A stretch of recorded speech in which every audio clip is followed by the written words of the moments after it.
Hey guys, আসসালামু আলাইকুম। আজকে আপনাদের সামনে চলে আসলাম একটি ভ্লগ ভিডিও নিয়ে। আজকে আমাদের মিহান ভাস্তের জন্মদিন। এই দেখুন আমাদের বার্থডে বয় কি বলে। দেখলেন তো বার্থডে বয় কি বলে? সে নিজেই আমাদের কাছে ধরা দিচ্ছে তাকে পোঙা মারার জন্য। আমরা তাকে নিয়ে খেলা করার জন্য সবাই প্রস্তুতি নিচ্ছি। এই যে বালুর মাঠে চলে আসলাম। এখানেই তাকে কুমিরের আন্ডা আর পচা আটা দিয়ে গোসল করানো হবে। আমি এই লাঠিটা হাতে নিয়েছি তাদেরকে পেটানোর জন্য, যারা আমার গায়ে ডিম দিতে আসবে। আসলে আমার ডিমতে খুব অ্যালার্জি, কাঁচা ডিম আমি সহ্য করতে পারি না। যাই হোক, এই দেখুন সবাই কেমনভাবে তাকে নিয়ে এই এক স্থান থেকে অন্য স্থানে নিয়ে যাচ্ছে। আমাদের মিহান ভাস্তে সে নিজেই তার পজিশন নিচ্ছে, তখন কেমনভাবে স্থিরভাবে দাঁড়িয়ে আছে। কিন্তু এখানে না, আমরা অন্য স্থানে তাকে এই ডিম আটা মাখাবো। এখানে প্রচুর পরিমাণ রোদ। এই রোদের ঠান্ডা তাপে সবার পাছা লাল হয়ে গেছে। ইয়ে করার কিছু করার নাই, আজকে একটু সবাই মিলে এনজয় করতে হবে। তাই ওকে অন্য স্থানে নিয়ে গেলাম। নিয়ে গিয়ে দেখা যাক কি করা যায়। চলুন। সে কিন্তু এই আম গাছটার কাছে একলা এসেছে। আমরা তাকে ভালো করে বেঁধে নিচ্ছি যাতে সে ডিম মাখা নিয়ে আমাদের শরীরে না দিতে পারে। ये फंस गया सीएम। अच्छा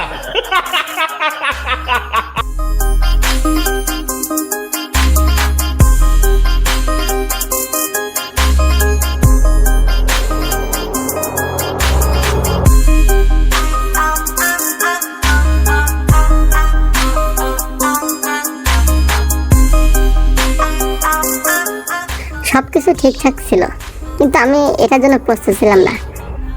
শার্ট খোলা বাদ দিয়ে সব প্যান্ট খুলছে। क्या बोला तूने? ये मुंह से सुपारी निकाल के बात कर रहे बाबा। इसके मुंह में पैदाइशी सुपारी है। তার বাধা শেষ হলো, এখন তার মাথায় ডিম ভাঙা পেলা। চলুন দেখে আসি কে কয়টা ডিম ভাঙতে পারে।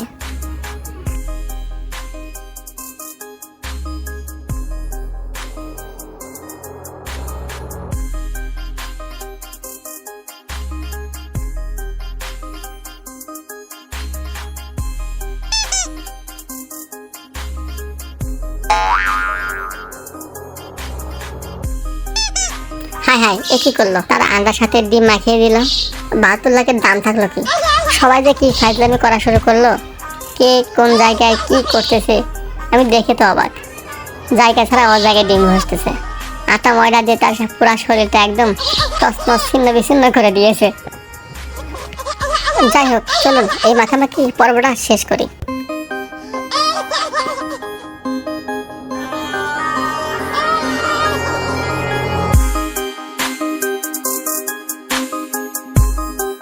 যেটাই হোক সবই ঠিক আছে, তবে দুষ্টামিটা একটু বেশি হয়ে গেছে। আমাদের মিহান ভাস্তের চোখে এই ডিম চলে গিয়েছিল। তার যে কি চোখ জ্বলা আর কি বলবো। তার মুখ থেকে শুনলাম তার ফিলিংসটা। আপনার ফিলিংসটা বলেন।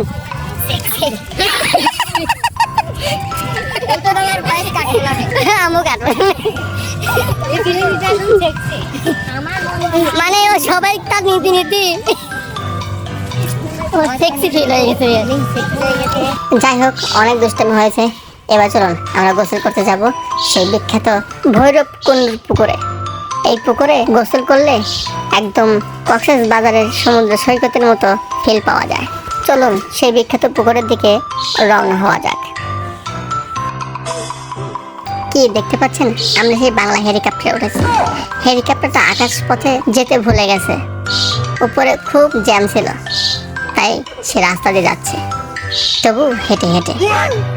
আমাদের হেলিকপ্টারটা এত দূরে যাচ্ছিল যে মানুষ ও গরু ছাগল আমাদের আগে আগে যাচ্ছে। কি আর বলবো, তবু যেতে হবে সেই বিখ্যাত পুকুরে।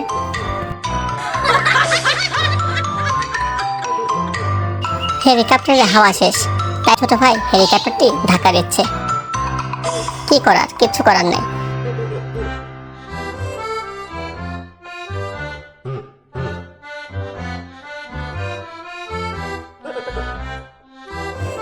ছোট ভাই যদি হেলিকপ্টার ধাক্কা না দিত, হয়তো আমরা এবছরে আর সেই বিখ্যাত পুকুরে পৌঁছাতে পারতাম না। অবশেষে আমরা সেই ভৈরবকুণ্ডের পুকুরে পৌঁছাতে পারলাম। চলুন সেই পুকুরে দৃশ্যটা দেখে আসি।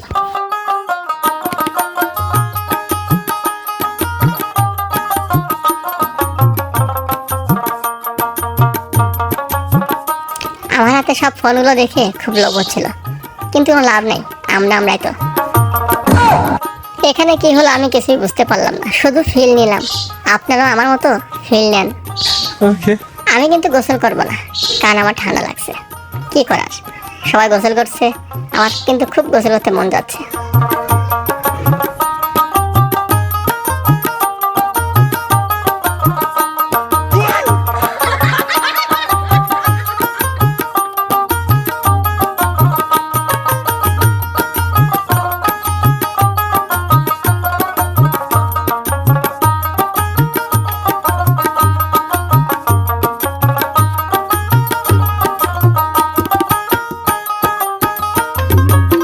দেখা যাচ্ছে অভি পানি থেকে উঠে আছে, কারণ তার 10 টাকা পানিতে ডুবে মরে গেছে।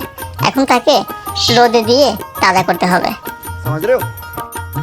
समझ रहे हो आप? আমি তো হতাশ, তাদের সঙ্গে আমি গোসল করতে পারলাম না, কিন্তু নো প্রবলেম, তাদের সাথে আনন্দটা অবশ্যই ভাগ করে নিয়েছি।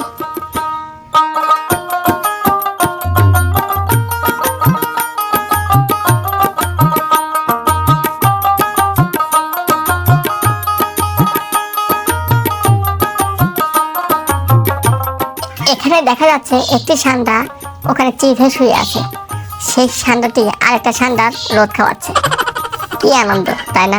যেটাই বলে না কেন, লিজেন্ডরা সবকিছু বুঝে নেবে।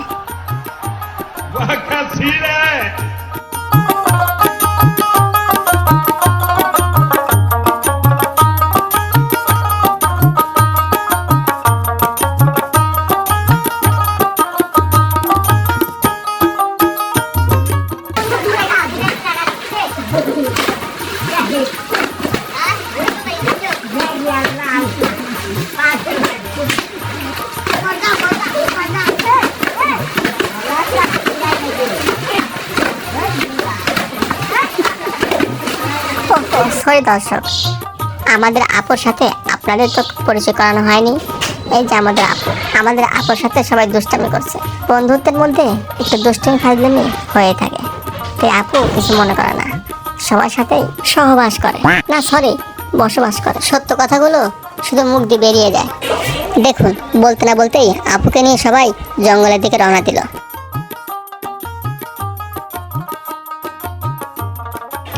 এতগুলা মানুষ দেখে আপু খুব লজ্জা পেল, তাই এখন সবাই বাড়ির দিকে রওনা দিলাম।